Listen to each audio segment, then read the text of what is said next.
Okay, S block elements क्या होते हैं? एस ब्लॉक एलिमेंट्स या पीरियोडिक टेबल के किन एलिमेंट्स को एस ब्लॉक एलिमेंट बोला जाता है? ध्यान से सुनना, पीरियोडिक टेबल के वो एलिमेंट जिनमें लास्ट इलेक्ट्रॉन वैलेंस सेल या फिर मैं बोलूं आउटर मोस्ट सेल के एस ऑर्बिटल में एंटर करता है ना, उनको बोलते हैं S block element. Periodic table के वो एलिमेंट जिनमें लास्ट इलेक्ट्रॉन वैलेंस सेल के एस ऑर्बिटल में एंटर करता है उनको एस ब्लॉक एलिमेंट बोला जाता है। लेकिन फिर भी दो एलिमेंट ऐसे हैं बेटा जिनमें लास्ट इलेक्ट्रॉन वैलेंस सेल के एस ऑर्बिटल में एंटर करता है, बट फिर भी अपन उनको एस ब्लॉक एलिमेंट नहीं बोलते। कौन कौन से बेटा? Hydrogen and helium. ठीक है, हाइड्रोजन का अगर मैं इलेक्ट्रॉनिक कॉन्फ़िगरेशन बताऊं तो वो होता है 1s1। लास्ट इलेक्ट्रॉन किस में जा रहा है बेटा? एक इलेक्ट्रॉन है वो किस में जा रहा है? एस ऑर्बिटल में, वैलेंस सेल के में। ठीक है, हीलियम का क्या होता है बेटा? 1s2। तो लास्ट इलेक्ट्रॉन वैलेंस सेल के एस ऑर्बिटल में जा रहा है। तो अपनी डेफिनेशन के अकॉर्डिंग ये दोनों एस ब्लॉक एलिमेंट होना चाहिए। और तुम्हें पता है बेटा हाइड्रोजन की पोजीशन पीरियोडिक टेबल में फिक्स नहीं है, राइट? इसको किसी भी ब्लॉक के अंदर या मैं बोलूं किसी भी ग्रुप के अंदर नहीं रखा गया है, इसलिए हाइड्रोजन को बोलते हैं नोटोरियस एलिमेंट, पीरियोडिक टेबल के ऊपर रहता है। हीलियम, हीलियम का इलेक्ट्रॉनिक कॉन्फ़िगरेशन एस ब्लॉक से मैच खा रहा है, बट इसकी कोई भी प्रॉपर्टी ऐसी नहीं है बेटा कि जो एस ब्लॉक के एलिमेंट जैसी हो। एस ब्लॉक में सारे मेटल्स हैं, नॉन मेटल है। हीलियम एक नोबल गैस है बेटा, इसलिए इसको पी ब्लॉक में रखा गया है क्योंकि ग्रुप 18 के एलिमेंट के साथ सिमिलरिटी शो करता है। ये सुनो, तो अपनी जो डेफिनेशन है उनके अकॉर्डिंग ये दोनों एलिमेंट होने चाहिए थे, बट दोनों ही नहीं होंगे। हाइड्रोजन की तो पीरियोडिक टेबल में पोजीशन ही फिक्स नहीं है, और साथ में क्या बेटा जो हीलियम है वो नोबल गैसों के साथ सिमिलरिटी शो करता है, इसलिए उसको ग्रुप 18 में रखा गया है। ठीक है, इन दोनों को तुम्हें एस ब्लॉक एलिमेंट कंसिडर नहीं करना है। बाकी जितने भी एलिमेंट जिनमें लास्ट इलेक्ट्रॉन वैलेंस सेल के एस ऑर्बिटल में एंटर करता है वो क्या होंगे? S block element. कौन कौन से एलिमेंट होते हैं बेटा? ग्रुप फर्स्ट, पीरियोडिक टेबल में ग्रुप फर्स्ट और सेकंड के जो एलिमेंट होते हैं बेटा, फर्स्ट एंड सेकंड के जो एलिमेंट होते हैं वो सारे क्या होते हैं? S block element. कौन कौन से एलिमेंट हो जाएंगे बेटा?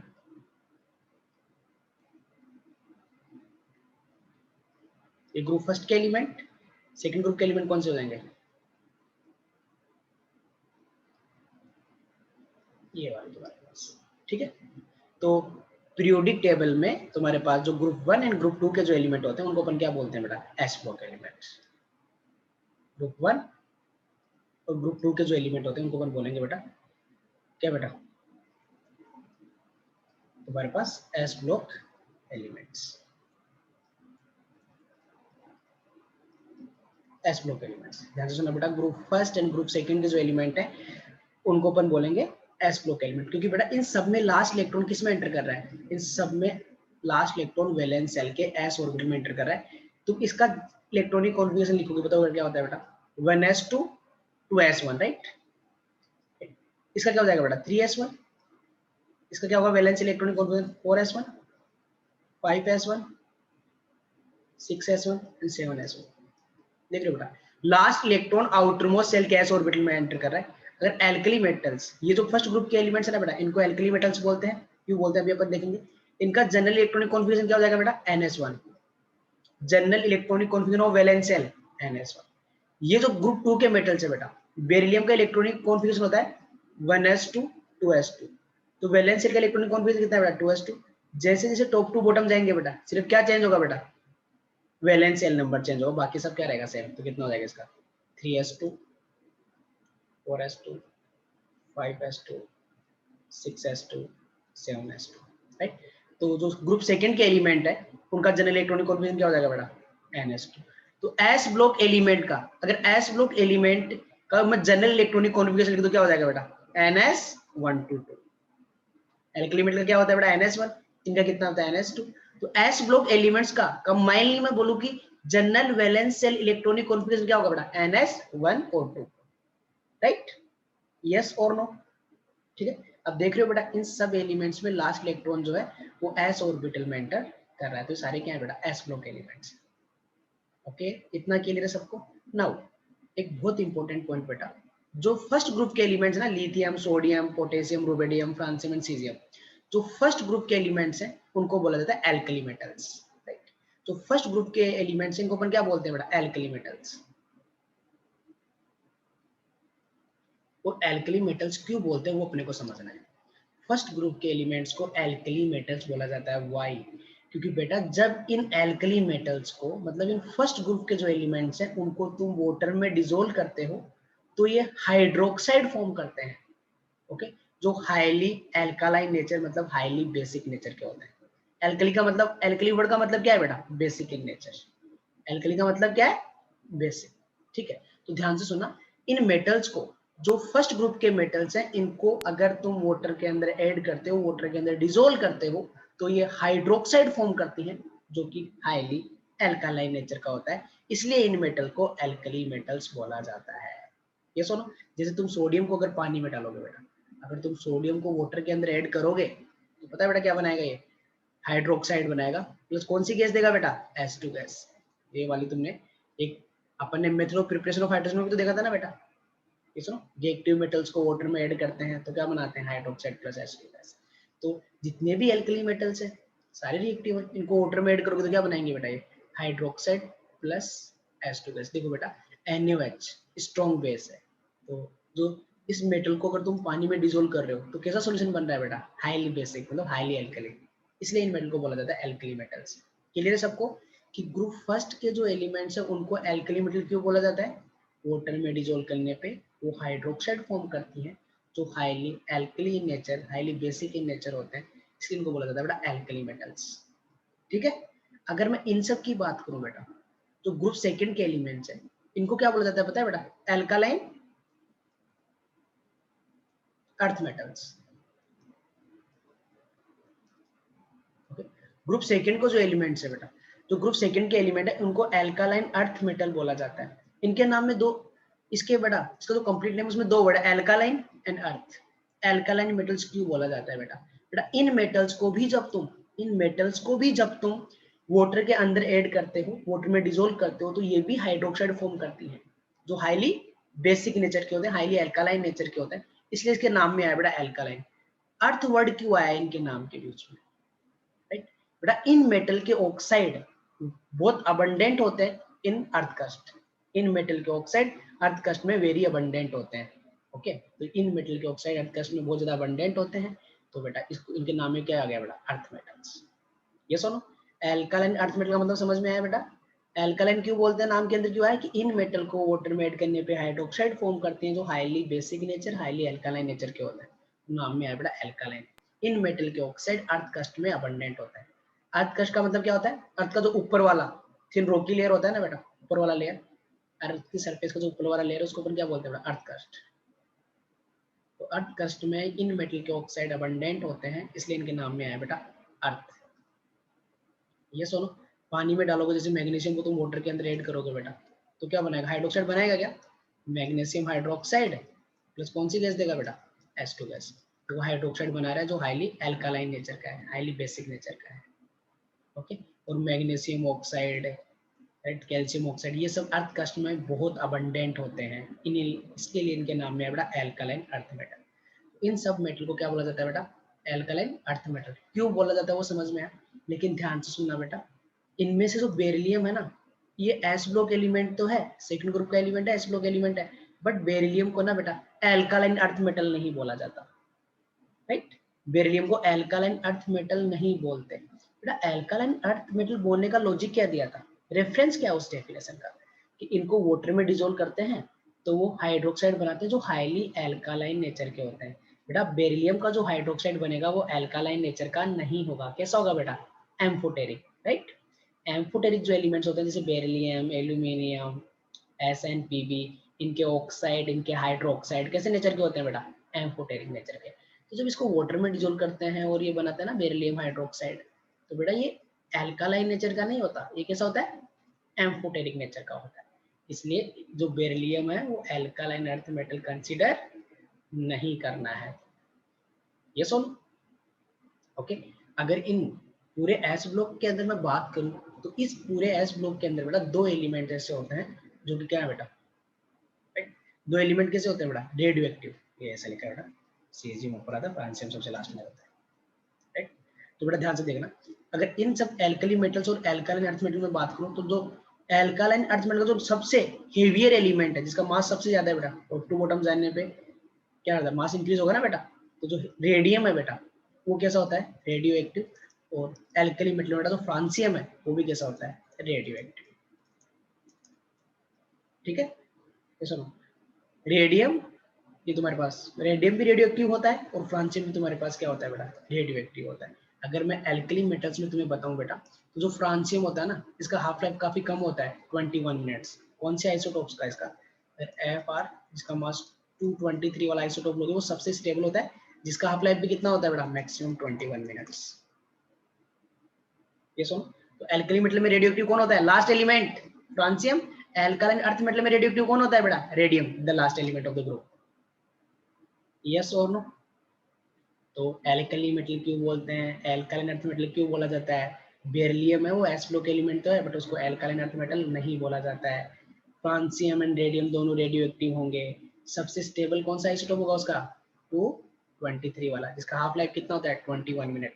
मतलब बेटा 20 मिनट हाफ लाइफ का मतलब क्या है बेटा, रेडियो एक्टिव मतलब वेरी स्टेबल है, उसका रेडियो एक्टिव डीके चल रहा है, उसके न्यूक्लियस से डिफरेंट पार्टिकल्स निकल रहे होंगे बेटा, मतलब 21 मिनट्स में वो आधा खत्म हो जाता है सैंपल, वो हाफ लाइफ है उसका। ये सो नो, हाफ लाइफ का मतलब कि उसका हाफ डीके कब हो जाएगा, उसके हाफ लाइफ, राइट, समझे ना बेटा। ये सुनो, मतलब उसका जो डीके की रिएक्शन चल रही है ना बेटा, वो 20 मिनट्स में हाफ कंप्लीट हो जाती है। ये सुनो, समझ में आया तुमको ये वाला पार्ट बेटा। एक पॉइंट सुनना, पीरियोडिक टेबल में कितने ग्रुप है टोटल, 7 पीरियड एंड 18 ग्रुप्स। ये सुनो, 7 पीरियड और 18 ग्रुप्स है ना बेटा। हर एक ग्रुप का जो फर्स्ट एलिमेंट है ना, जितने भी, अगर पीरियोडिक टेबल में अपन बात करें तो कितने ग्रुप्स है टोटल, 1 to 18। ओके, हर एक ग्रुप का जो फर्स्ट एलिमेंट है, जैसे फर्स्ट ग्रुप का फर्स्ट एलिमेंट क्या है बेटा, लिथियम। सेकंड वाला क्या है बेटा, बेरिलियम। ओके, तो जो ग्रुप का फर्स्ट एलिमेंट है ना, तो बाकी सबके नीचे वाले एलिमेंट्स आ रहे हैं ना, पूरे ग्रुप में जो बाकी सब एलिमेंट्स है बेटा, उससे डेफिनेटली कुछ ना कुछ डिसिमिलरिटीज पक्का शो करेगा बेटा। हर एक ग्रुप का जो फर्स्ट एलिमेंट है, ये एस ब्लॉक के लिए नहीं बेटा, ये डी ब्लॉक, ये पी ब्लॉक, उनके लिए भी वैलिड है। ये ऐसा नहीं कि एस ब्लॉक में एस ब्लॉक एलिमेंट्स के लिए वैलिड है बेटा। हर एक ग्रुप का फर्स्ट एलिमेंट जो है वो रिमेनिंग एलिमेंट के साथ क्या करेगा बेटा, डिसिमिलरिटी शो करेगा। मतलब कि लिथियम जो है वो सोडियम पोटेशियम रुबिडियम से कुछ ना कुछ डिसिमिलरिटीज पक्का शो करेगा। बेरिलियम जो है वो नीचे वाले जो एलिमेंट्स आ रहे हैं बेटा, उसमें कुछ डिसिमिलरिटीज पक्का शो करेगा। कार्बन फैमिली की बात करें तो कार्बन जो है वो जो नीचे वाले एलिमेंट्स है बेटा, इनसे डेफिनेटली कुछ ना कुछ डिसिमिलरिटीज पक्का शो करेगा। क्या क्या डिसिमिलरिटीज शो करने वाले हैं वो अपन जब एक एक करके इनको डिस्कस करेंगे डिटेल में, अपने को पता लगती जाएगी। जैसे बेटा टॉप टू बॉटम जाते हैं तो साइज में अब नॉर्मल इंक्रीज आएगा।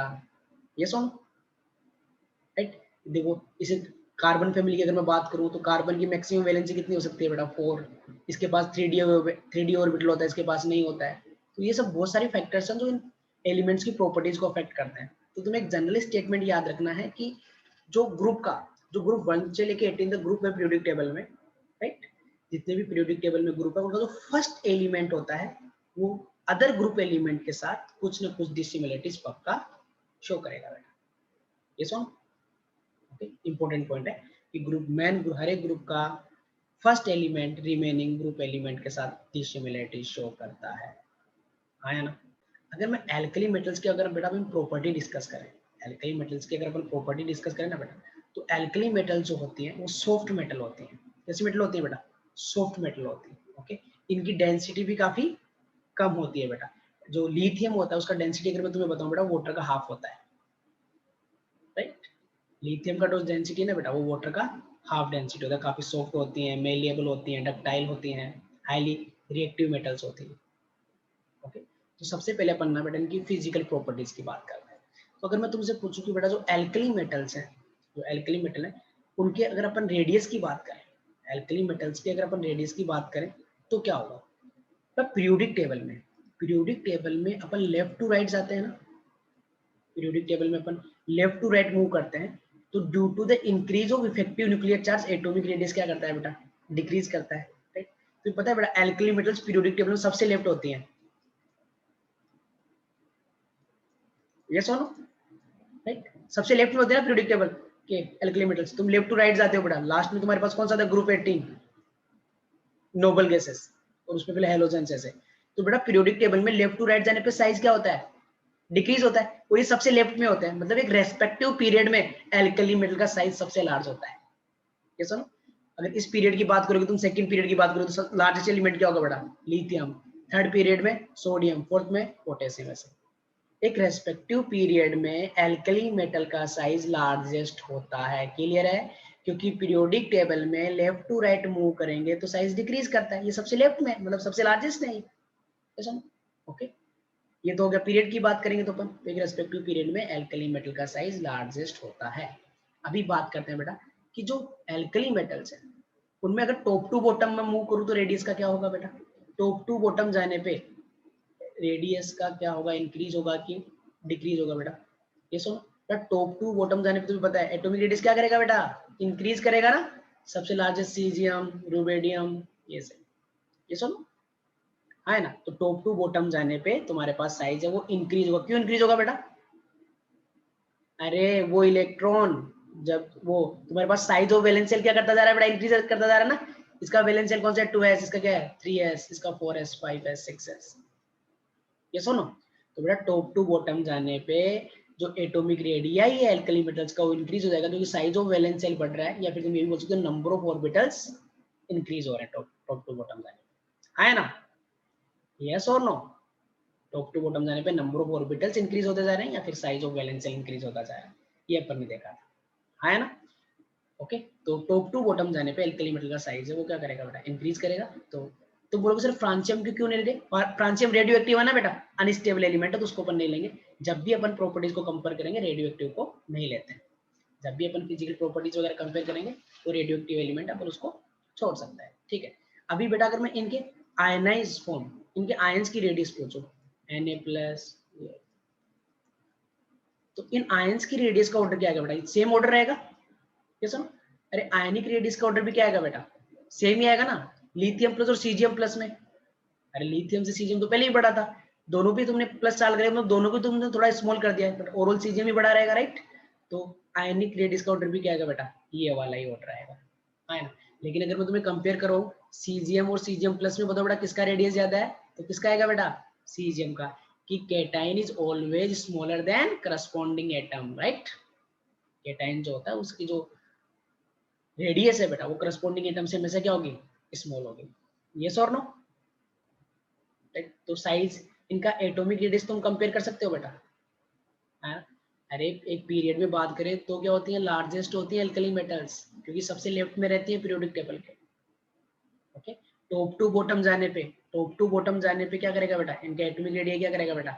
इंक्रीज करेगा, राइट? क्योंकि साइज ऑफ वैलेंस शेल बढ़ जाता है, या फिर तुम बोल सकते हो कि नंबर ऑफ ऑर्बिटल्स इंक्रीज हो जाता है। आयनिक रेडियस का ऑर्डर भी यही आएगा। ओके, तो ये क्लियर है सबको? अगर मैं तुमसे आयनाइजेशन एनर्जी का ऑर्डर पूछूं बेटा, आयनाइजेशन एनर्जी का ऑर्डर पूछूं कि बताओ एल्कली मेटल्स के लिए आयनाइजेशन एनर्जी का ऑर्डर क्या होने वाला है? ओके, तो आयनाइजेशन एनर्जी क्या होती है बेटा?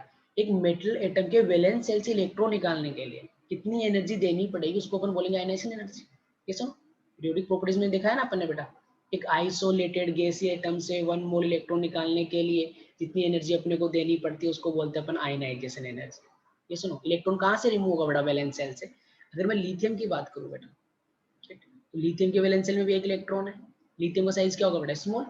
अब सीजियम की बात करें बेटा अपन, तो सीजियम का साइज क्या होगा बेटा? लार्ज। अब तुम बताओ बेटा किस इलेक्ट्रॉन को रिमूव आसानी से किया जा सकता है? लिथियम का साइज स्मॉल है तो इलेक्ट्रॉन पे क्या आएगा बेटा? Strong electrostatic force of attraction nucleus का, राइट? न्यूक्लियस और इलेक्ट्रॉन के बीच में अट्रैक्शन क्या है बेटा? ज्यादा, तो इसको निकालना इजी नहीं है, इसको निकालने के लिए ज्यादा एनर्जी देनी पड़ेगी। सीजियम का साइज बहुत ज्यादा है तो जो वैलेंस सेल है बेटा वो न्यूक्लियस से काफी दूर रहेगा। सीजियम का साइज बड़ा है तो वैलेंस सेल है वो न्यूक्लियस से काफी दूर रहेगा, तो यहाँ पे जो अट्रैक्शन फोर्स है बेटा कम रहेगा, तो इस इलेक्ट्रॉन को इजीली रिमूव किया जा सकता है, मतलब कम एनर्जी से ही रिमूव किया जा सकता है। तो आयनेशन एनर्जी सबसे ज्यादा किसकी रहेगी बेटा? लिथियम की, सोडियम, पोटेशियम। ये वाला तुम्हारे पास किसका ऑर्डर हो जाएगा बेटा? Order of ionization energy. कोई दिक्कत? ये सुनो, ओके। नाउ अगर अदर प्रॉपर्टीज की बात करें, आयनेशन एनर्जी समझ में है सबको? अरे आयनेशन एनर्जी समझ में है ना बेटा? ओके, अगर मैं बात करूं बेटा इनके इलेक्ट्रोपॉजिटिव करेक्टर या मेटलिक करेक्टर की बात करूं, कि एल्कली मेटल्स का मेटलिक करेक्टर का ऑर्डर बताओ, बता सकते हो? मेटलिक करेक्टर की बात करूं या मैं इलेक्ट्रोपॉजिटिव करेक्टर की बात करूं? देखो बेटा, मेटल्स क्या होती है? मेटल्स की टेंडेंसी होती है इलेक्ट्रॉन देने की, राइट? ये सुनो, मेटल की टेंडेंसी क्या होती है? इलेक्ट्रॉन देने की। और बड़ा इन मेटल की टेंडेंसी, इन मेटल का मेटलिक कैरेक्टर तो काफी हाई होगा। ये सुनो, क्योंकि इनका साइज क्या है बेटा, देखा ना तुमने रेस्पेक्टिव पीरियड में लार्जेस्ट साइज इनका, इनके लार्ज एटम के मेटल्स हैं, ये इजीली इलेक्ट्रॉन दे देंगे। ये सुनो, तुम्हें मेटेलिक कैरेक्टर का ऑर्डर बताना है, या फिर मैं बोलूँ तुम्हें इलेक्ट्रोपॉजिटिव कैरेक्टर का ऑर्डर बताना है। तो जो जितना इजीली वो मेटल जो जितना इजीली इलेक्ट्रॉन देगा, इलेक्ट्रॉन देके क्या बनेगा? कैटायन बनाएगा और इलेक्ट्रॉन को रिलीज करेगा, उतना ज्यादा उसका मेटलिक कैरेक्टर होगा। ध्यान से सुनना बेटा, अपने को मेटेलिक कैरेक्टर का ऑर्डर बताना है। मेटल की टेंडेंसी होती है बेटा इलेक्ट्रॉन देने की। तो जो मेटल जितना इजीली इलेक्ट्रॉन डोनेट करेगा, जितना इजीली इलेक्ट्रॉन रिलीज करेगा, वो उतना ही ज्यादा मेटेलिक और उतना ही ज्यादा क्या होगा बेटा? Electropositive character. में इलेक्ट्रोपॉजिटिव कैरेक्टर पूछा है, मेटलिक कैरेक्टर बताया, एक ही बात, सेम कंसेप्ट लगाना है कि मेटल्स की टेंडेंसी होती है इलेक्ट्रॉन देने की। अगर किसी मेटल की इलेक्ट्रॉन देने की टेंडेंसी हाई है, इट मीन्स उसका मेटेलिक कैरेक्टर हाई है। बेटा इन एल्कली मेटल्स में कौन इजीली इलेक्ट्रॉन देगा? सबसे सीजियम। सीजियम का एनर्जी कम है, तो वो इजीली इलेक्ट्रॉन क्या करेगा बेटा? डोनेट कर देगा। ये सुन लो, या सीजियम का एटॉमिक रेडियस ज्यादा है तो उसका आयनेशन एनर्जी कम है, सबसे इजीली कौन देता है इलेक्ट्रॉन बेटा? सीजियम। तो बेटा क्या हो जाएगा बताओ ऑर्डर? मेटलिक कैरेक्टर सबसे ज्यादा किसका रहेगा? अरे लिथियम का साइज छोटा है, वो इलेक्ट्रॉन देने की टेंडेंसी कम रखेगा। ये सुनो, एज कम्पेयर टू लिथियम का भी इलेक्ट्रॉन देने की टेंडेंसी है, पोटेशियम की भी देने की, लेकिन अपने को तो रिलेटिव ऑर्डर बताया ना, तो मैक्सिमम किसका होगा बेटा बताओ? मैक्सिमम किसका हो जाएगा बेटा? सीजियम। ये तुम्हारे पास मेटेलिक कैरेक्टर का ऑर्डर आ जाएगा, आया ना? ये किसका ऑर्डर हो जाएगा बेटा? The order of metallic character. इसमें किसी को कोई दिक्कत? यस और नो? ओके, नेक्स्ट पॉइंट चलते हैं बेटा। ये पता है बेटा, अपन ने ना एक कॉन्सेप्ट कवर किया था केमिकल बॉन्डिंग चैप्टर में, हाइड्रेशन एनर्जी। आई थिंक सबको पता है। ओके, जब बेटा अगर तुम कोई भी मेटल है बेटा जिसपे प्लस चार्ज है, इन पे प्लस वन चार्ज आएगा बेटा हमेशा। एल्कली मेटल के वैलेंस शेल में, अगर मैं एल्कली मेटल की बेटा सबसे पहले ऑक्सीडेशन स्टेट की बात करूं, जो एल्कली मेटल्स हैं इनकी मैं ऑक्सीडेशन स्टेट की बात करूं बेटा, तो इनका ऑक्सीजन स्टेट हमेशा क्या आने वाला है बेटा? Plus one. यार इनके वैलेंस शेल में इलेक्ट्रॉन ही एक ही है। NS1 इलेक्ट्रॉनिक कॉन्फ़िगरेशन होता है ना बेटा, 2s1 3s1 4s1 5s1 6s1। तो एल्कली मेटल का ऑक्सीडेशन स्टेट हमेशा क्या होने वाला है बेटा? ये सिर्फ एक ही ऑक्सीजन स्टेट शो कर सकते हैं बेटा, कौन सा? Plus one. तो एल्कली मेटल का ऑक्सीजन स्टेट ऑलवेज फिक्स है, कितना रहेगा बेटा? प्लस वन, क्योंकि इनका सेकंड आयनाइजेशन एनर्जी है ना बेटा, काफी ज्यादा होने वाला है। ये सुनो, सोडियम लिखोगे तुम, सोडियम का इलेक्ट्रॉनिक कॉन्फ़िगरेशन में तुम्हें लिख के बताऊं बेटा, 1s2 2s2 2p6 3s1। तो वैलेंस शेल में कितना इलेक्ट्रॉन है बेटा? ये वन इलेक्ट्रॉन। इसको दे देगा ये, तो क्या बन जाएगा? Na plus. Na प्लस मतलब ये इलेक्ट्रॉनिकल क्या बेटा? उसके बाद देखो बेटा 2s2 2p6 वैलेंस शेल में 8 इलेक्ट्रॉन, ऑक्टेट कंप्लीट। अभी ये स्टेबल इलेक्ट्रॉनिक कॉन्फ़िगरेशन अचीव कर लिया है, अभी और इलेक्ट्रॉन नहीं देगा। तो सोडियम का सेकंड आयनाइजेशन एनर्जी बहुत हाई होता है। ये सुनो, मतलब सेकंड इलेक्ट्रॉन निकालने के लिए तुम्हें बहुत ज्यादा एनर्जी देनी पड़ेगी, राइट? तो मतलब एक तरीके से निकालना क्या है बेटा, बहुत ज्यादा डिफिकल्ट है। तो अपन बोलेंगे कि एल्कली मेटल जो उनके वैलेंस शेल में एक ही इलेक्ट्रॉन होता है, तो कौन सा ऑक्सीजन स्टेट शो करेंगे बेटा? Always plus one oxidation state show करने वाले, ठीक है? अब देखो बेटा, अगर इन मेटल को तुम पानी में डालते हो, डिजोल्व करते हो, तो मेटल का कैसा कैटायन आएगा बेटा? M plus. तो तुमने NaCl को पानी में डाला तो कैसा कैटायन देगा वो? Na plus. तो जब तुम्हें पता है बेटा वाटर एक पोलर सॉल्वेंट होता है, वाटर एक क्या होता है बेटा? पोलर सॉल्वेंट होता है। ये सुनो, ये हो गया तुम्हारे पास वाटर मॉलिक्यूल। जो ऑक्सीजन होता है बेटा वो हाई इलेक्ट्रोनेगेटिव एलिमेंट है, तो इन शेयर्ड इलेक्ट्रॉन को अपनी तरफ अट्रैक्ट कर लेगा। इसलिए अपने को पता है इस पे कैसा चार्ज आएगा? पार्शली नेगेटिव, इस पे पार्शली पॉजिटिव, इस पे भी कैसा बेटा? पार्शली पॉजिटिव चार्ज आया ना। उसके बाद मैंने तुम्हें बताया था कि जो वाटर मॉलिक्यूल्स हैं वो क्या करेंगे बेटा? जो आयंस आते हैं उनके चारों तरफ से सराउंड कर लेंगे, राइट? इस टाइप से ऑक्सीजन वाली साइड से आएगा ना बेटा, कि ऑक्सीजन पे पार्शली नेगेटिव चार्ज है। बताओ बेटा, ऐसे केटायन के भी चारों तरफ आ जाएंगे, अगर कोई एनायन हुआ तो उसके चारों तरफ भी आ जाएंगे, राइट? ये सुनो, इसको अपन क्या बोलते हैं बेटा? हाइड्रेशन। ये सुनो, जब आयंस को तुम आयंस डिजोल्व करते हो वाटर के अंदर, तो आयंस को चारों तरफ से वाटर मॉलिक्यूल सराउंड कर लेते हैं, क्योंकि वाटर एक पोलर सॉल्वेंट है। तो आयन को चारों तरफ से एक वाटर मॉलिक्यूल सराउंड कर लेते हैं, उस प्रोसेस को क्या बोलते हैं बेटा? हाइड्रेशन। उस आयन को क्या नाम देंगे बेटा? Hydrated ion. जब एक आयन को चारों तरफ से वाटर मॉलिक्यूल सराउंड करेंगे, उस प्रोसेस में एक एनर्जी रिलीज होती है, उसको अपन बोलते हैं हाइड्रेशन एनर्जी, राइट? आयंस को जब तुम अगर बेटा कोई एनाइन होता, मान लो तुम्हारे पास कोई भी एनाइन जैसे Cl माइनस है, क्या इसके चारों तरफ भी वाटर मॉलिक्यूल्स आएंगे? आएंगे ना बेटा। कौन सी साइड से आएंगे?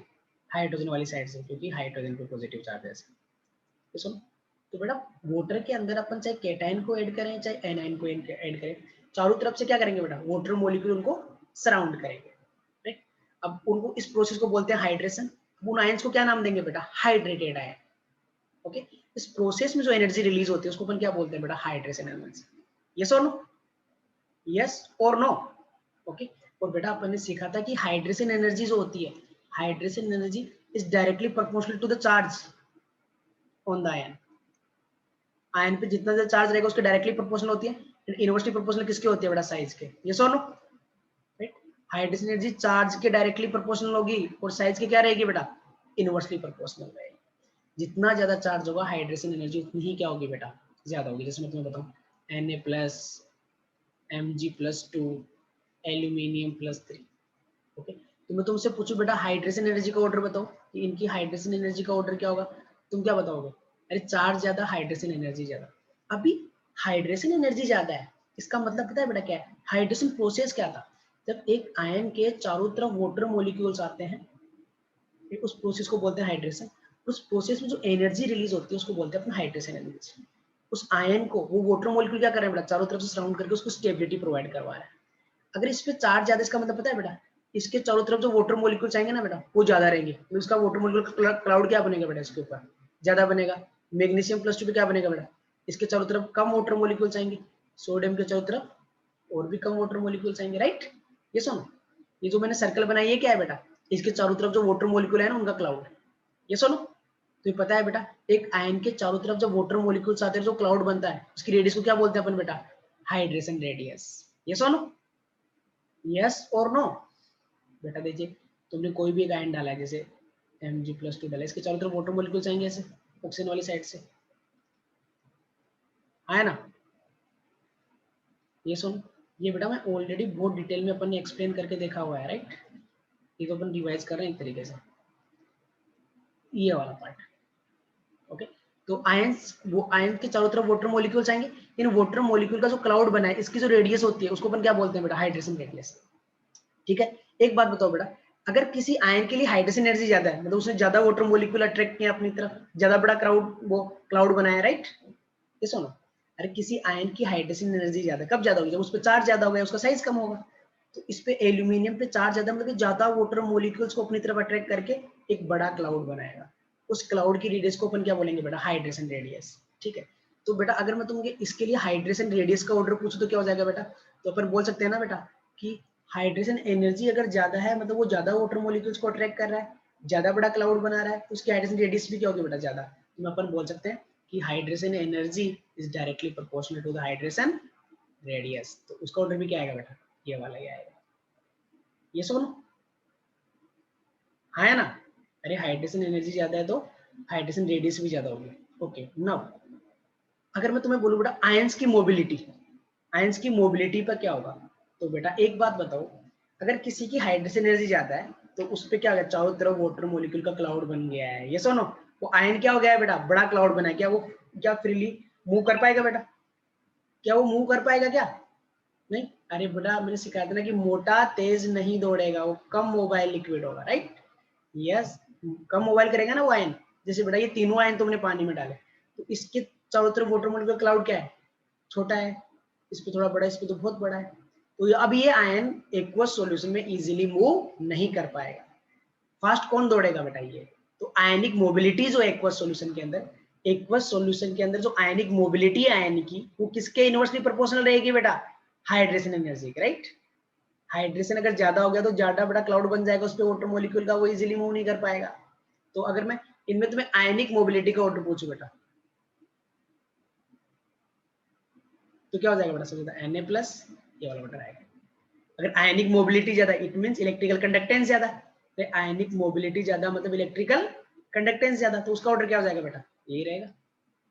तो जितना ज्यादा आयन मूवमेंट करेंगे, इलेक्ट्रिसिटी किससे जनरेट होती है? आयंस के मूवमेंट से। तो जितना ज्यादा आयंस मूव करेंगे, मूवमेंट करेंगे, उतनी ज्यादा क्या होगी बेटा? इलेक्ट्रिसिटी कंडक्ट होगी। मानते हो कि नहीं मानते? ये सुन, तो बेटा अपने को अभी एल्कली मेटल्स के लिए हाइड्रेशन एनर्जी का ऑर्डर बताना है। तो आई थिंक सबको क्लियर है कि हाइड्रेशन एनर्जी जो है चार्ज के क्या होती है बेटा, directly proportional, right. Hydration energy charge के डायरेक्टली प्रोपोर्शनल होती है। साइज से क्या निकालोगे बेटा, किसी भी आयन की साइज के इनवर्सली प्रोपोर्शनल होती है। हाइड्रेशन एनर्जी अगर किसी के लिए हाई आ रही है बेटा, मतलब उसकी हाइड्रेशन रेडियस भी क्या होगी बेटा, हाई होगी, राइट। हाइड्रेशन एनर्जी ज्यादा तो हाइड्रेशन रेडियस भी ज्यादा। और क्या बेटा बता सकते हो, हाइड्रेशन रेडियस ज्यादा, आयनिक मोबिलिटी क्या होगी बेटा, लेस, ठीक है। और इलेक्ट्रिकल कंडक्टेंस भी क्या होगी बेटा, उस आयन की, उस आयन की कंडक्टेंस भी क्या होगी बेटा, लेस होगी, राइट। क्योंकि हाइड्रेशन रेडियस अगर उसकी ज्यादा होगी बेटा तो वो इजीली मूव नहीं कर पाएगा। ओके, तो अपने पास ये जो मेटल्स है बेटा, Li प्लस, Na प्लस, ये तुम्हारे पास इनकी, तो इनकी हाइड्रेशन एनर्जी का ऑर्डर बताओ बेटा। देखो सब पे चार्ज सेम है, तो ऑर्डर किसे निकालेंगे हाइड्रेशन एनर्जी का, साइज से ऑर्डर निकालेंगे। साइज ज्यादा हाइड्रेशन एनर्जी कम, तो ये वाला ऑर्डर आ जाएगा। तो मैक्सिमम हाइड्रोजन एनर्जी किसका रहेगा बेटा, लिथियम प्लस का। मैक्सिमम हाइड्रोजन एनर्जी किसका रहेगा बेटा, मैक्सिमम हाइड्रोजन एनर्जी किसका रहेगा, लिथियम प्लस का। हाइड्रोजन रेडियस का ऑर्डर बताओ बेटा, यही हो जाएगा। आयनिक मोबिलिटी एंड इलेक्ट्रिकल कंडक्टेंस का क्या होगा बेटा, इसका अपोजिट ऑर्डर हो जाएगा। ये सुनो आया ना, राइट। अभी देखना बेटा ध्यान से, लिथियम का हाइड्रोजन एनर्जी, लिथियम का हाइड्रोजन एनर्जी मैक्सिमम होता है, राइट। ये सुनो तो बेटा, अगर मैं इनके क्लोराइड्स की बात करूँ ना, तो सिर्फ लिथियम क्लोराइड हाइड्रेट फॉर्म में रहता है due to high hydrogen energy. मैं तुम्हें पॉइंट लिखवाया था बेटा कि हर एक ग्रुप का फर्स्ट एलिमेंट ना बाकी सबसे कुछ ना कुछ डिसिमिलरिटी शो करेगा। इनके क्लोराइड लोग ना बेटा, जैसे LiCl, NaCl, KCl ऐसे, ओके। तो बेटा एक लिथियम क्लोराइड पता कैसे रहता है बेटा, LiCl.2S2, राइट, हाइड्रेटेड फॉर्म में रहता है बेटा। और बाकी सारे कैसे रहते हैं, एनहाइड्रस, मतलब वाटर को एब्जॉर्ब करने की टेंडेंसी नहीं होती इनकी। जितने भी मेटल क्लोराइड्स हैं, सिर्फ एल्कली मेटल क्या करता है बेटा, हाइड्रेटेड फॉर्म में रहता है, मतलब एटमॉस्फेयर से वाटर वेपर को क्या करेगा बेटा, एब्जॉर्ब करेगा, बाकी कोई एब्जॉर्ब नहीं करता है। क्यों, क्योंकि बेटा इनकी हाइड्रेशन एनर्जी क्या है बेटा, इनमें जो कैटायन है, जो आयनिक कंपाउंड है ना बेटा, इनमें जो कैटायन है उसकी हाइड्रेशन एनर्जी कम है। तो ध्यान से सुनना बेटा, due to high hydration energy only lithium chloride exist in the hydrate form. Due to high hydration energy lithium chloride hydrate form में रहता है, बाकी सारे क्या रहते हैं बेटा, एनहाइड्रस फॉर्म में रहते हैं। हो गया एक डिसिमिलरिटी, हुआ कि नहीं हुआ बेटा, लॉजिक्स में समझ में आया ना क्यों हो रहा है, लॉजिक भी समझ में आया ना कि यार लिथियम LiCl में जो लिथियम प्लस है उसकी हाइड्रेशन एनर्जी काफी ज्यादा है। जो लिथियम का सोल्ट है वो तो हाइड्रेट फॉर्म में रहे, हाइड्रेट फॉर्म में रहेगा, बाकी किसी सोल्ट का जो है, कोई भी सोल्ट है वो हाइड्रेट फॉर्म में नहीं रहता, सारे एनहाइड्रस रहते हैं। एनहाइड्रस मतलब विदाउट वाटर। क्लियर है सबको ये वाला point. Due to high hydration energy lithium जो है बेटा वो क्या रहेगा बेटा, तुम्हारे पास लिथियम सोल्ट हाइड्रेट फॉर्म में रहेंगे, LiCl2S2 इसका एग्जांपल है। तो lithium chloride exist in the hydrate form and other metal halides remains in anhydrous form due to high hydration energy of the lithium. Clear है ये, राइट। नेक्स्ट पॉइंट चले बेटा, next point अपन देखते हैं बेटा कि अपन बात करते हैं अभी इनके रिड्यूसिंग नेचर की। ये रिड्यूसिंग पावर की बात करूंगा कि किसका रिड्यूसिंग पावर सबसे ज्यादा होगा, किसका रिड्यूसिंग पावर सबसे ज्यादा होगा। अगर रिड्यूसिंग पावर की अपन बात करें बेटा, तो देखो रिड्यूसिंग पावर मतलब दूसरे को रिड्यूस करने की टेंडेंसी, राइट। रिड्यूसिंग पावर की बात करूं मैं या रिडक्शन पोटेंशियल की बात करूं मैं, तो ध्यान से सुनना बेटा, अगर किसी एलिमेंट के लिए रिडक्शन पोटेंशियल हाई है ना, एक एलिमेंट के लिए रिडक्शन पोटेंशियल हाई है, इसका मतलब बेटा उसका रिडक्शन उतना ही ज्यादा होगा। दो एलिमेंट है, तुम्हें दोनों के लिए तुम्हें रिडक्शन पोटेंशियल की वैल्यू गिवन है, राइट, पॉजिटिव के अंदर। तो जिसके लिए बेटा, जिसके लिए पॉजिटिव में वैल्यू हाई होगी, इसका मतलब ये उसका रिडक्शन उतना ही ज्यादा होगा। सिंपल सी बात याद रखो बेटा, अगर किसी एलिमेंट के लिए रिडक्शन पोटेंशियल की वैल्यू हाई है पॉजिटिव में, मतलब उसका रिडक्शन उतना ही ज्यादा होगा, मतलब खुद का रिडक्शन ज्यादा करेगा बेटा। तो कैसे काम करेगा बेटा वो, ऑक्सीडाइजिंग एजेंट की तरह, राइट। अगर किसी एलिमेंट के लिए ऑक्सीडेशन पोटेंशियल ज्यादा है, तो उसका ऑक्सीजन उतना ही ज्यादा होगा, तो कैसे काम करेगा वो, रिड्यूसिंग एजेंट की तरह। अभी अपने को एल्कली मेटल का रिड्यूसिंग पावर बताना है, अभी अपने को एल्कली मेटल का रिड्यूसिंग पावर बताना है कि किस मेटल का रिड्यूसिंग पावर ज्यादा होगा। तो देखो बेटा, रिड्यूसिंग पावर मतलब दूसरे को रिड्यूस करना, तो खुद को क्या करेंगे बेटा, ऑक्सीडाइज, तुम्हें पता है बेटा एल्कली मेटल्स क्या करते हैं बेटा, इलेक्ट्रॉन देती हैं, इलेक्ट्रॉन देंगी तो removal of electron is the oxidation, तो अदर स्पीशीज का क्या करेंगे बेटा, रिडक्शन, राइट। तो तुम्हें एल्कली मेटल का रिड्यूसिंग पावर बताना है कि किसका रिड्यूसिंग पावर मैक्सिमम होगा बेटा। तो ध्यान से सुनना बेटा, एल्कली मेटल जो है वो इलेक्ट्रॉन देंगी, इलेक्ट्रॉन जब रिमूव होगा, जैसे Na से क्या बनेगा, Na++1 इलेक्ट्रॉन, सोडियम Na से Na+ बना, ऑक्सीडेशन, दूसरे क्या करेगा बेटा, रिडक्शन ना। ये सुनो, ये रिड्यूसिंग एजेंट तो है सारे, बट किसका पावर मैक्सिमम है, जो जितना जल्दी अपना ऑक्सीडेशन करेगा, दूसरे का रिडक्शन उतना इजीली करेगा, राइट। ये सुनो, तो रिड्यूसिंग पावर सबसे ज्यादा किसका होगा बेटा, सीजियम का होगा ना। ये सुनो, तो तुम कैसे ऑर्डर लिखोगे बेटा कि सीजियम जो है बेटा वो आसानी से इलेक्ट्रॉन दे देता है, तो उसका रिड्यूसिंग पावर मैक्सिमम होगा, बट ये सही नहीं है बेटा। रिड्यूसिंग पावर में लिथियम नंबर 1 पे आ जाता है बेटा, सबसे ज्यादा रिड्यूसिंग पावर होता है लिथियम का, उसके बाद सीजियम आता है। लिथियम लास्ट में आना चाहिए था, लेकिन सबसे पहले आ जाता है, उसके बाद नॉर्मल ऑर्डर चलता है। ये सुनो, यही बोलोगे ना कि यार कि सर टॉप टू बॉटम जाते हैं तो आयनाइजेशन एनर्जी कम हो रहा है, सीजियम इजीली इलेक्ट्रॉन देके अपना ऑक्सीडेशन करेगा, तो वो सबसे अच्छा रिड्यूसिंग एजेंट है। बट मैं बोल रहा हूँ बेटा कि lithium is the best reducing agent of the periodic table. Lithium periodic table का बेस्ट रिड्यूसिंग एजेंट है। कैसे? Due to high hydration energy बेटा। अरे जब लिथियम एक इलेक्ट्रॉन देगा क्या बनाएगा, Li++1 इलेक्ट्रॉन, तो लिथियम प्लस बनाए बेटा, उसकी हाइड्रेशन एनर्जी क्या होती है बेटा, मैक्सिमम, उसको हाइड्रोजन से मैक्सिमम स्टेबिलिटी मिलता है। ये सुनो, जो रिड्यूसिंग पावर है ना बेटा, रिड्यूसिंग पावर वो रिड्यूसिंग पोटेंशियल से निकालते हैं, वो बहुत सारी चीजों पे डिपेंड करता है कि सब्लिमाइज करने में कितना एनर्जी लग रहा है, आयनाइजेशन एनर्जी कितना है, और हाइड्रेशन एनर्जी कितना है। तो लिथियम का हाइड्रेशन एनर्जी इतना ज्यादा होता है बेटा कि वो सीजियम से भी अच्छा रिड्यूसिंग एजेंट होता है। तो अगर मैं तुम्हें एल्कली मेटल के रिड्यूसिंग पावर का ऑर्डर पूछूं, तुम सोच रहे सर रिड्यूसिंग पावर का ऑर्डर पूछ रहे हैं कि कितना ही रिड्यूस करेंगे, अपने को रिलेटिव ऑर्डर निकालने का है, तो कैसे सोचेंगे बेटा कि जो जितना इजीली इलेक्ट्रॉन देगा वो अपना ऑक्सीडेशन आसानी से कर रहा है, तो सामने वाले का रिडक्शन आसानी से करेगा। अगर ऐसा अपन सोचते हैं तो अपना आंसर आता है ये, राइट। ये आता है ना बेटा,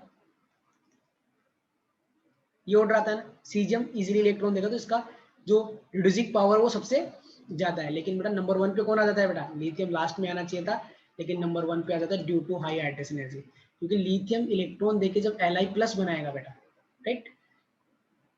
ये सुनो, तब जब तुम्हारे पास लिथियम एक इलेक्ट्रॉन देके Li+ फॉर्म करेगा, तो उसका हाइड्रेशन एनर्जी क्या रहेगा बेटा, एल्कली मेटल में सबसे मैक्सिमम रहेगा।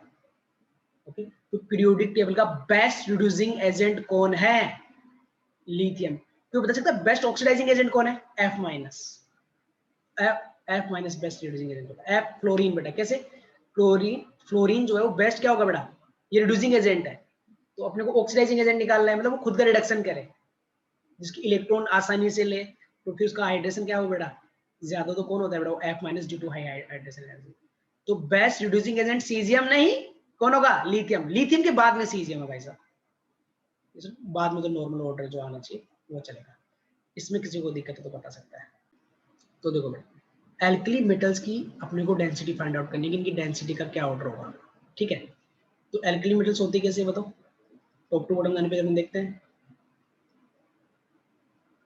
ये तुम्हारे पास एल्कली मेटल्स हो गए, ठीक है बेटा। एक ग्रुप में टॉप टू बॉटम जाने पे बेटा साइज क्या करता है, बढ़ता है, राइट। साइज इंक्रीज हो रहा है, मतलब अपन बोल सकते हैं वॉल्यूम इंक्रीज हो रहा है ना। और तुम्हें पता है बेटा टॉप टू बॉटम जाने पे मास भी क्या होता है बेटा, इंक्रीज होता है, राइट। ये सुनो, डेंसिटी डेंसिटी इक्वल टू होता है बेटा mass divide by volume. Density क्या होता है, mass divide by volume, right. Top to bottom जाने पे मास भी बढ़ रहा है और वॉल्यूम भी बढ़ रहा है, राइट, है ना। तो डेंसिटी पे कैसे कमेंट करें बेटा, देख रहे हो ना, आसानी से देख सकते हो ना बेटा तुम।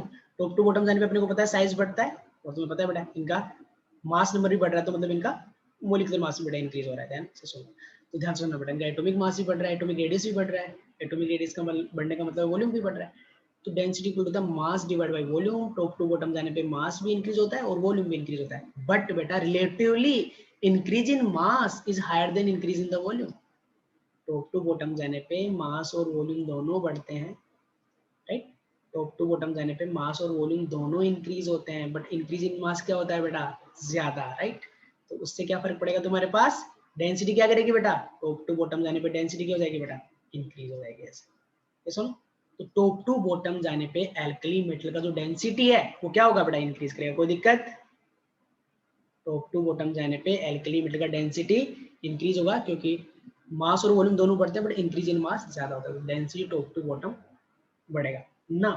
बेटा एक एक्सेप्शन एग्जिस्ट करता है यहाँ पे बेटा, potassium is lighter than sodium. Potassium का जो डेंसिटी है ना बेटा, पोटेशियम का जो डेंसिटी है वो सोडियम से कम होता है। मतलब एक्चुअली ऑर्डर आएगा कैसा बेटा, सोडियम के बाद कौन आएगा, पोटेशियम, फिर आएगा सोडियम, ऐसे है ना बेटा। Potassium is lighter than sodium. अब तुम बोलोगे सर अभी तो आपने बोला कि density equal to the mass by volume, top to bottom जाने पे दोनों बढ़ते हैं, राइट, ये सुनो।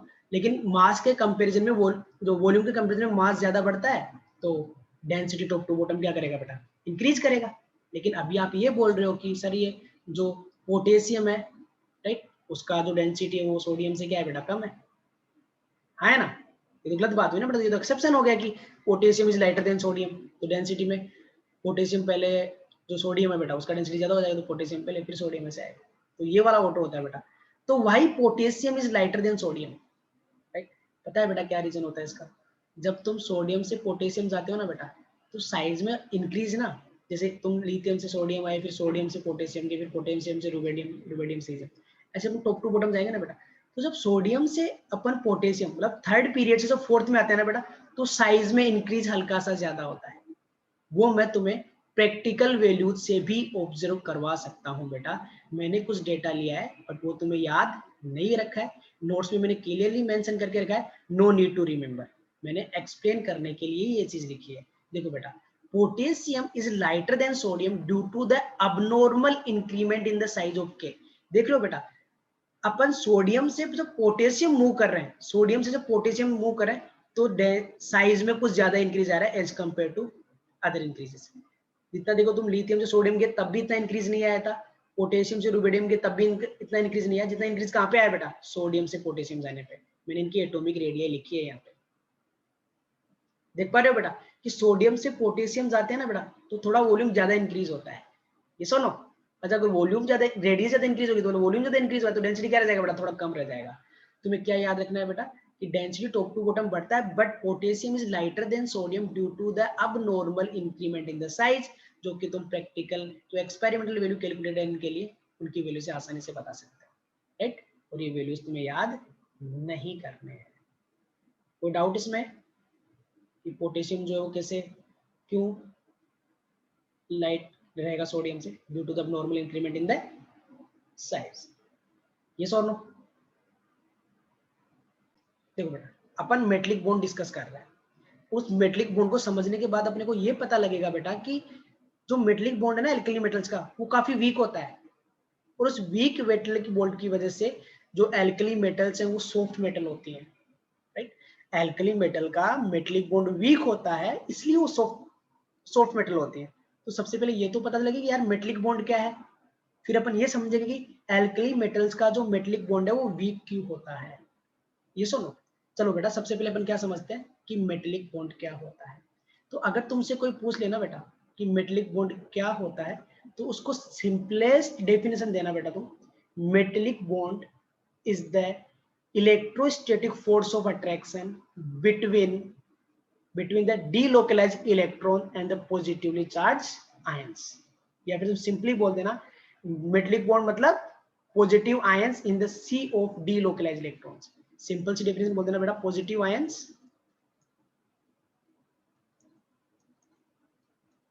इन the sea of delocalized electron,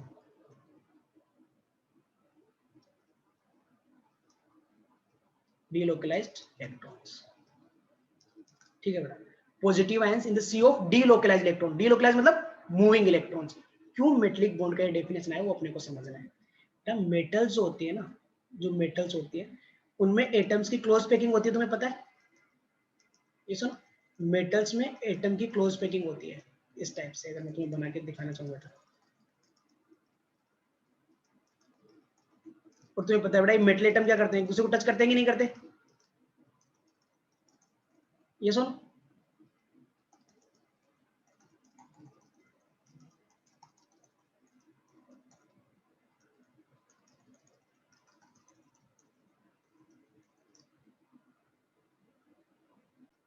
ये तुम्हारे पास मैंने एक मेटलिक लेटिस बनाया है, ठीक है।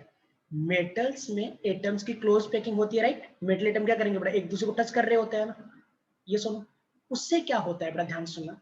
ये यहाँ पे जो वैलेंस, इस मेटल एटम का जो वैलेंस इलेक्ट्रॉन है बेटा, एक मेटल के सारे एटम आइडेंटिकल होते हैं, तुम्हें पता है, शेप साइज मास सब इक्वल, राइट। ये आइडेंटिकल में ड्रॉ नहीं कर पाऊँ, लेकिन तुम्हें समझना है बेटा, ये जो वैलेंस शेल का इलेक्ट्रॉन इस मेटल का, उस पर इस न्यूक्लियस का अट्रैक्शन आएगा कि नहीं आएगा, बताओ बेटा। ये वाला न्यूक्लियस को अपनी तरफ अट्रैक्ट करेगा। ये सुनो, अब देखो बेटा, ये एक दूसरे को टच कर रहे हैं सेम रेडियस के, तो ये वाला न्यूक्लियस भी इस इलेक्ट्रॉन को आपस में अट्रैक्ट करेगा, राइट। करेगा नहीं करेगा बेटा, हाँ है ना। अरे ये इस वाले न्यूक्लियस से भी सेम डिस्टेंस पे है ना बेटा। यहाँ पे देखो, इस एटम का वैलेंस इलेक्ट्रॉन है, और भी इनमें वैलेंस इलेक्ट्रॉन जरूरी थोड़ी एक ही हो बेटा, बहुत सारे हो सकते हैं ऐसे, राइट। ये सुनो, तो देखो बेटा, इस एटम का जो वैलेंस इलेक्ट्रॉन है, इसको खुद का न्यूक्लियस तो अट्रैक्ट कर ही रहा होगा बेटा। देखो, इस वाले न्यूक्लियस से भी सेम डिस्टेंस पे होगा ना, इस वाले न्यूक्लियस से भी सेम डिस्टेंस पे होगा, तो ये भी उसको अट्रैक्ट करेगा, ये भी क्या करेगा बेटा, इसको ये भी इस पे अट्रैक्शन लगाएगा ऐसे, ये वाला न्यूक्लियस भी इस पे अट्रैक्शन लगा रहा होगा ऐसे, लगाएंगे नहीं लगाएंगे बेटा, क्लोज पैकिंग होती है।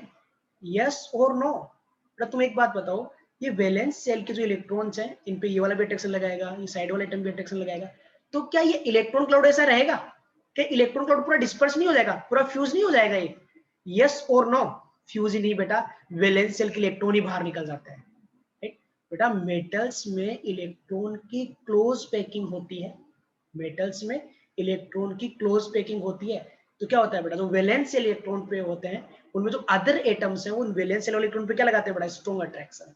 ये सुनो, एक बात बताऊं ना यार, ये दो मेटल एटम आपस को टच कर रहे हैं, ठीक है, ये वैलेंस इलेक्ट्रॉन है, इस पे क्या करेगा बेटा, इसका भी अट्रैक्शन आएगा, इस न्यूक्लियस का भी अट्रैक्शन आएगा, नीचे कोई एटम है, इस वाले न्यूक्लियस का भी अट्रैक्शन आएगा बेटा, राइट। तो पता है बेटा, मेटल्स में ना, मेटल में जो मेटल एटम, मेटलिक लेटिस में जो मेटल एटम होता है, वो आयनाइज फॉर्म में रहते हैं, राइट। वो अपने वैलेंस के इलेक्ट्रॉन डोनेट कर देते हैं, बाहर निकल जाते हैं वो, राइट। फ्रीली एक किसी भी मेटल एटम का अपने वैलेंस इलेक्ट्रॉन पे कंट्रोल नहीं रहता है, वो आयनाइज फॉर्म में प्रेजेंट रहता है। अरे इसीलिए तो मेटल जो होते हैं वो सॉलिड स्टेट में इलेक्ट्रिसिटी कंडक्ट करते हैं। ये सुनो, तो देखो बेटा, इनके वैलेंस इलेक्ट्रॉन है ना, ये इसका वैलेंस इलेक्ट्रॉन है, वो फ्रीली किधर भी मूव कर सकता है, इधर ये, राइट। अब तुम बोलोगे बेटा, फिर ये मेटलिक सॉलिड में ये स्ट्रॉन्ग होल्ड कैसे होता है, सॉलिड कैसे बनते हैं? देखो बेटा, ये वाला वैलेंस इलेक्ट्रॉन पे इसका न्यूक्लियस का, इस न्यूक्लियस का भी अट्रैक्शन होता है, इसका भी न्यूक्लियस का अट्रैक्शन होता है। इन दोनों न्यूक्लियस को होल्ड करके कौन रखा है बेटा, इन इलेक्ट्रॉन ने। इस पे ये भी अट्रैक्शन लगा रहा है, ये भी अट्रैक्शन लगा रहा है, दोनों एसोसिएट रहेंगे ना। जैसे एक बात तो, पहली बात तो ये समझ में आया ना बेटा, कि मेटल में ना, मेटेलिक लेटिस में मेटल एटम की क्लोज पैकिंग होती है, जिससे क्या करेंगे बेटा, वो जो वैलेंस शेल में इलेक्ट्रॉन प्रेजेंट है एटम पे, उस पे आस पड़ोस में जितने भी एटम्स हैं बेटा, सराउंडिंग में जितने भी मेटल एटम्स हैं, उनका क्या आ रहा होगा बेटा, सबका अट्रैक्शन आ रहा होगा, तो इलेक्ट्रॉन क्लाउड पूरा डिफ्यूज हो जाता है ऐसे, तुम बता ही नहीं सकते कि कहाँ पे, ऐसे पूरा डिफ्यूज हो जाएगा बेटा, ये स्फेरिकल बचेगा ही नहीं ना इलेक्ट्रॉन क्लाउड ऐसे। ये सुनो, ये वैलेंस इलेक्ट्रॉन बेटा किसका किधर पता भी नहीं होता। यस, ये इलेक्ट्रॉन इधर फ्रीली मूव कर रहा है ऐसे, ये इधर फ्रीली मूव करेंगे, ये इलेक्ट्रॉन किधर भी फ्रीली मूव कर सकते हैं बेटा। जब तुम वोल्टेज डिफरेंस लगा देते हो तो एक पर्टिकुलर डायरेक्शन में मूव करने लगते हैं, इसलिए इलेक्ट्रिसिटी कंडक्ट होने लगती है, राइट। इलेक्ट्रॉन जो है बेटा, वो जो वैलेंस इलेक्ट्रॉन है वो डिफ्यूज हो गए, बाहर निकल गए वैलेंस शेल से, वो कहीं भी किधर भी मूव कर सकते हैं। अभी मेटलिक बॉन्ड क्या है बेटा, metallic bond is the electrostatic force of attraction between these delocalized electrons and these positively charged metal atoms। ये सुनो, तो अगर बेटा मान लो पर कोई भी मेटल लेते हैं, जैसे मैग्नीशियम है, तो कैसे प्रेजेंट रहेंगे बेटा, जैसे मैग्नीशियम +2 के एटम प्रेजेंट रहेंगे, मैग्नीशियम +2 +2 +2 +2, और उनके वैलेंस में जो दो दो इलेक्ट्रॉन थे बेटा, वो इनके बीच में कहीं कहीं ऐसे मूव करते रहेंगे, बीच बीच में से ये फ्रीली मूव करते रहेंगे ना बेटा ऐसे। ये सुनो, अरे जो इलेक्ट्रॉन बाहर निकल गए वैलेंस शेल से, वो कोई इधर मूव कर रहा होगा, काम नहीं कर रहा है यार। देखो बेटा, समझ में आया ना बेटा, तो देखो मैग्नीशियम का जो मेटलिक लेटिस था, उसमें जो वैलेंस शेल के इलेक्ट्रॉन थे दो दो बेटा, वो बाहर निकल जाएंगे सारे, राइट। और फ्रीली से मूव करेंगे, कोई इधर मूव कर रहा होगा, कोई इधर मूव कर रहा होगा, कोई इधर मूव कर रहा होगा, कोई इधर मूव कर रहा होगा। फिर बेटा ये मैग्नीशियम का जो कैटायन, इनको होल्ड करके कौन रखेगा बेटा, देखो ये वाला भी, ये वाला न्यूक्लियस भी इस इलेक्ट्रॉन पे अट्रैक्शन लगाएगा, ये भी इसके बीच में अट्रैक्शन लगाएगा। तो इन वैलेंस शेल के इलेक्ट्रॉन और जो डिफरेंट मैग्नीशियम +2 के आयंस हैं, उनके बीच में क्या है बेटा, जो strong electrostatic force of attraction present है, वही क्या है बेटा, मेटेलिक बॉन्ड। समझ में आया बेटा, यस और नो, राइट। अरे वही क्या है बेटा तुम्हारे पास, मेटेलिक बॉन्ड। अगर मैं तुम्हें इनकी कुछ इमेजेस दिखाऊं बेटा मेटलिक बॉन्ड की, तो तुम समझने का ट्राई करना उससे, ठीक है? तो देखना बेटा ध्यान से, देख पा रहे हो बेटा मेटलिक बॉन्ड कैसा है?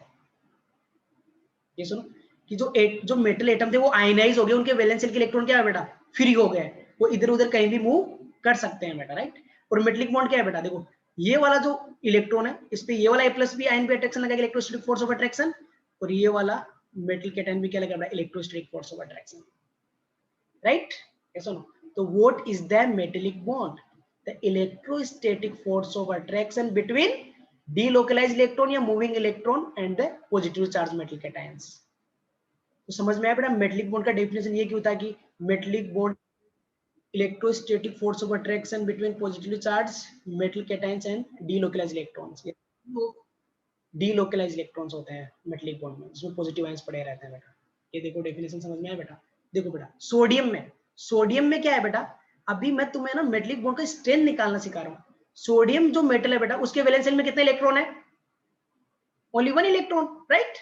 सोडियम जो है एल्कली मेटल, उसके वैलेंस शेल में कितने इलेक्ट्रॉन है बेटा? 1, तो वो 1 फ्री इलेक्ट्रॉन दे देगा, हर एक मेटल जो एक एक इलेक्ट्रॉन दे देगा।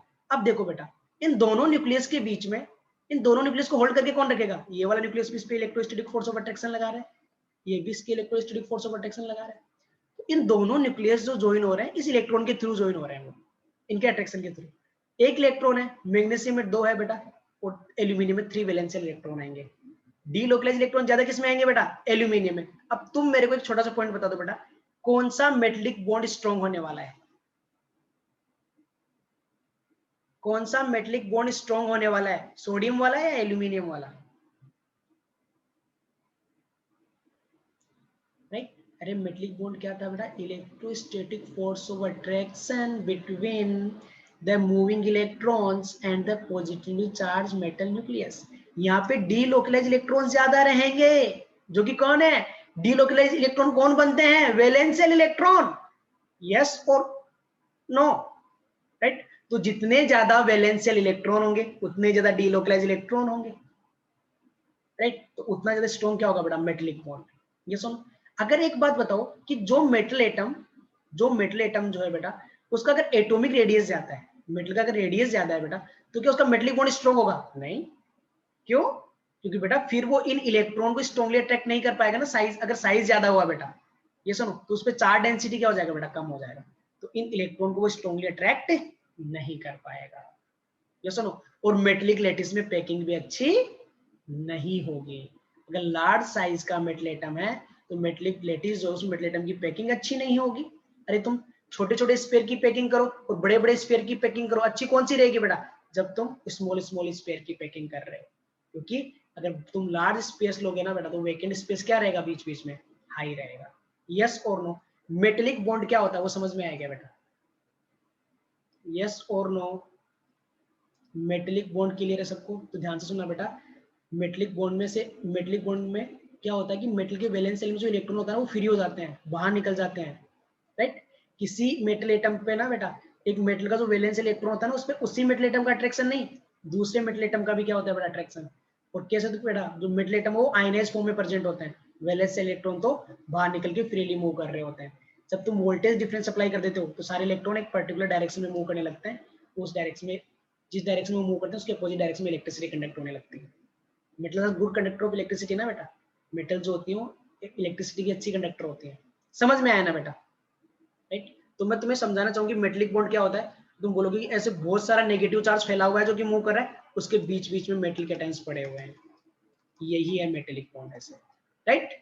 Positive ion in the sea of moving electron, जो व्हाइट पार्ट है वो पूरा क्या है? नेगेटिवली चार्ज इलेक्ट्रॉन मूव करे, बीच बीच में पॉजिटिव कैटायंस पड़े हुए हैं बेटा।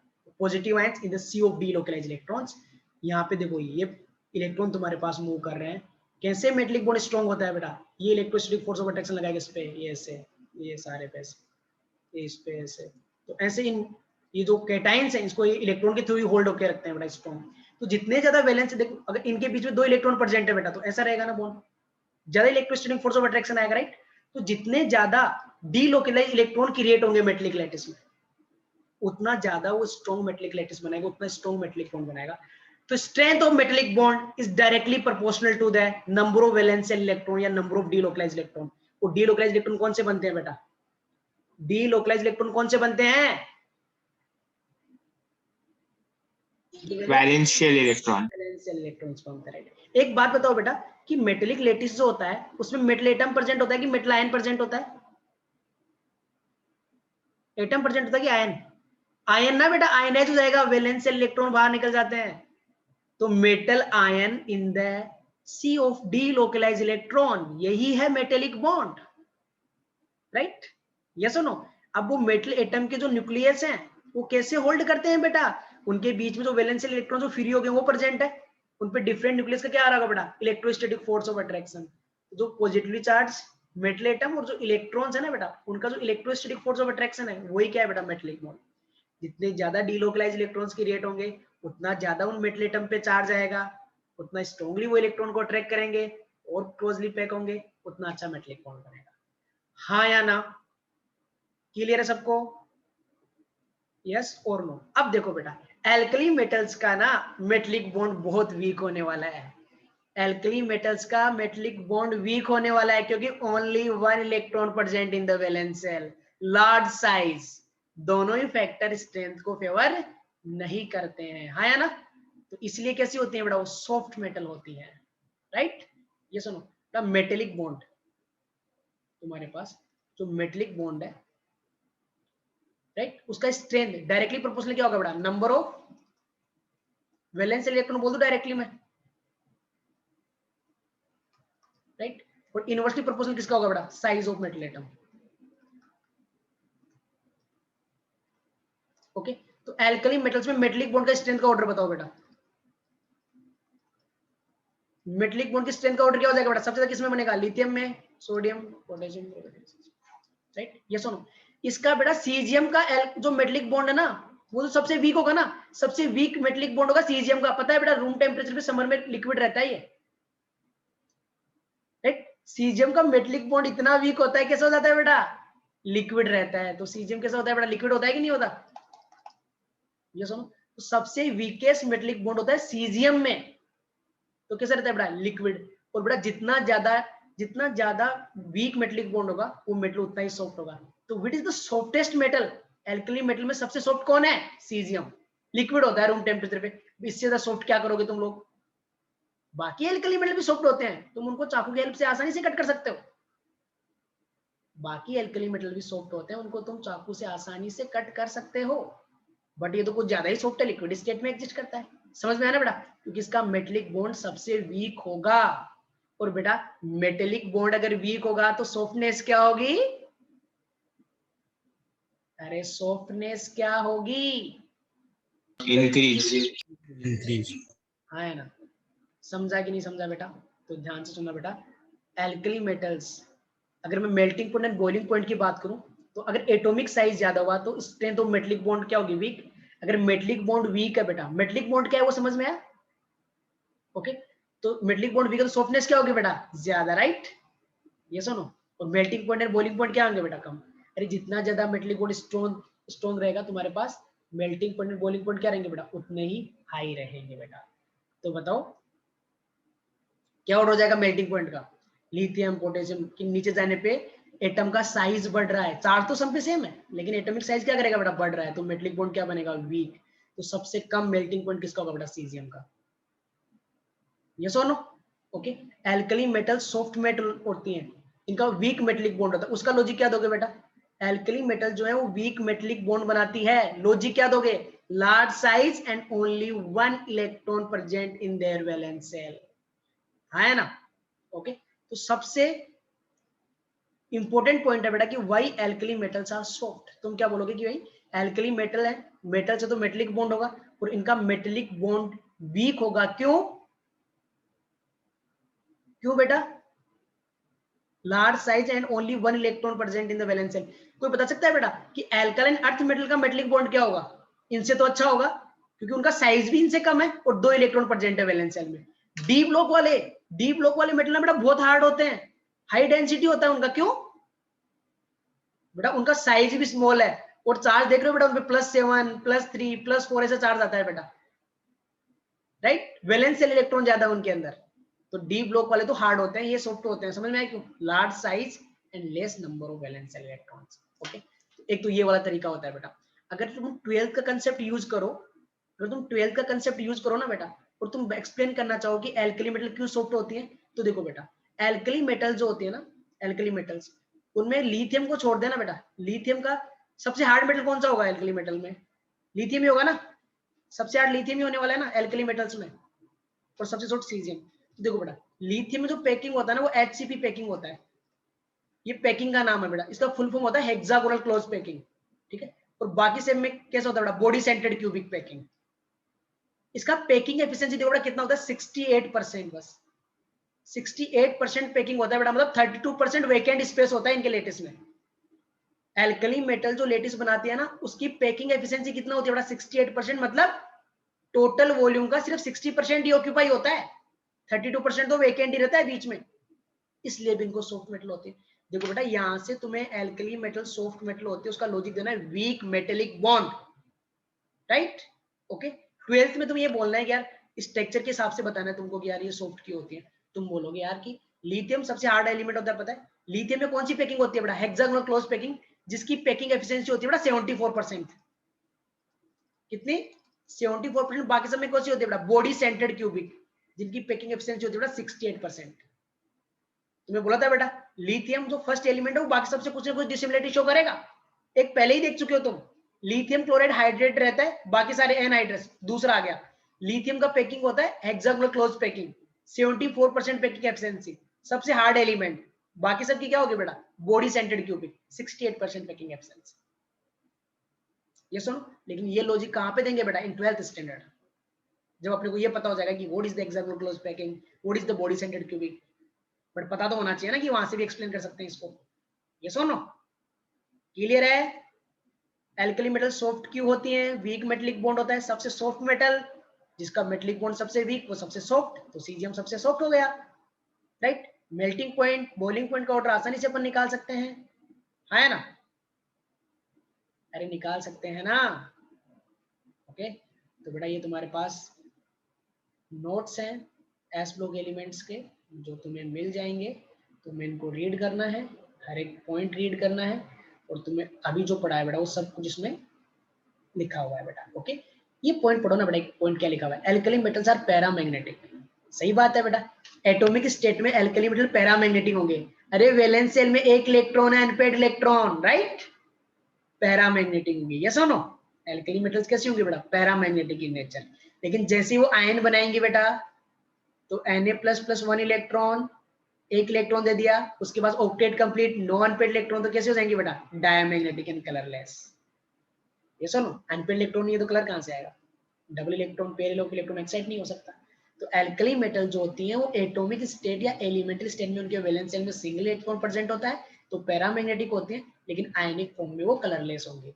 ये सुनो, एटॉमिक साइज की बात अपन ने कर ही ली बेटा, डेंसिटी में अपने को पता ही एक्सेप्शन होता है, लॉजिक भी उसका अपन ने देख लिया, सॉफ्टनेस की बात कर ली, मेल्टिंग पॉइंट की बात हो गई, टॉप टू बॉटम जाने पे मेल्टिंग पॉइंट क्या करेगा, डिक्रीज करेगा, लॉजिक, साइज बढ़ रहा है यार। ये सुनो, आयनिक एनर्जी की बात कर ली, स्टेट हो गया, हाइड्रोजन एनर्जी की अपन ने बात की डिटेल में, काफी इंपॉर्टेंट बात थी, चार्ज के डायरेक्टली प्रोपोर्शनल, साइज के इनवर्सली प्रोपोर्शनल, राइट।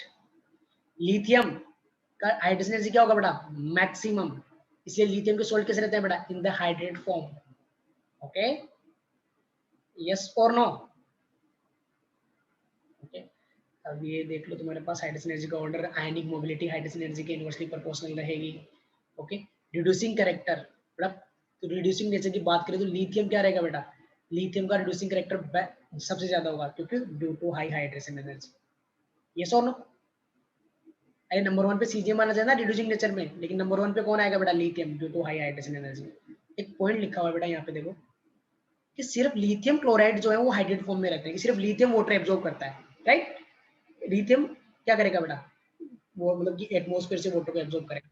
लेकिन अपने को पता है ना बेटा कि NaCl भी जो है ना, NaCl भी जो होता है वो थोड़ा बहुत वाटर एब्जॉर्ब करता है, राइट, करता है ना बेटा। बारिश के दिनों में जो नमक होता है वो थोड़ा गीला गीला हो जाता है, अगर तो उसके जो भी डिब्बा वगैरह उसको खुला छोड़ देते हो तो होता है कि नहीं होता बेटा, क्यों? प्योर NaCl नहीं होता, प्योर नहीं होता, उसमें calcium chloride and magnesium chloride की इंप्योरिटी प्रेजेंट होती है। तो बेटा ये दोनों तो हाइड्रेट फॉर्म में रहते हैं ना, बेटा calcium chloride magnesium chloride +2 charge ज्यादा है, इनकी हाइड्रोजन एनर्जी ज्यादा रहेगी।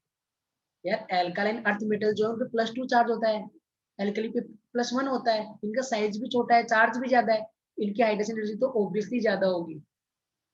तो इनके तो कैल्शियम क्लोराइड मैग्नीशियम क्लोराइड सब हाइड्रेटेड रहते हैं, बट एल्कली मेटल में सिर्फ लिथियम ही हाइड्रेटेड रहता है ना। एल्कली मेटल की हाइड्रोजन एनर्जी कम होती है, इसलिए सिर्फ लिथियम क्लोराइड ही हाइड्रेटेड फॉर्म में रहता है, ठीक है। जैसे NaCl KCl वो हाइड्रेटेड फॉर्म में नहीं रहेंगे, लेकिन एल्कलाइन अर्थ मेटल की बात करें तो मैग्नीशियम क्लोराइड कैल्शियम क्लोराइड वो भी हाइड्रेटेड फॉर्म में रहता है।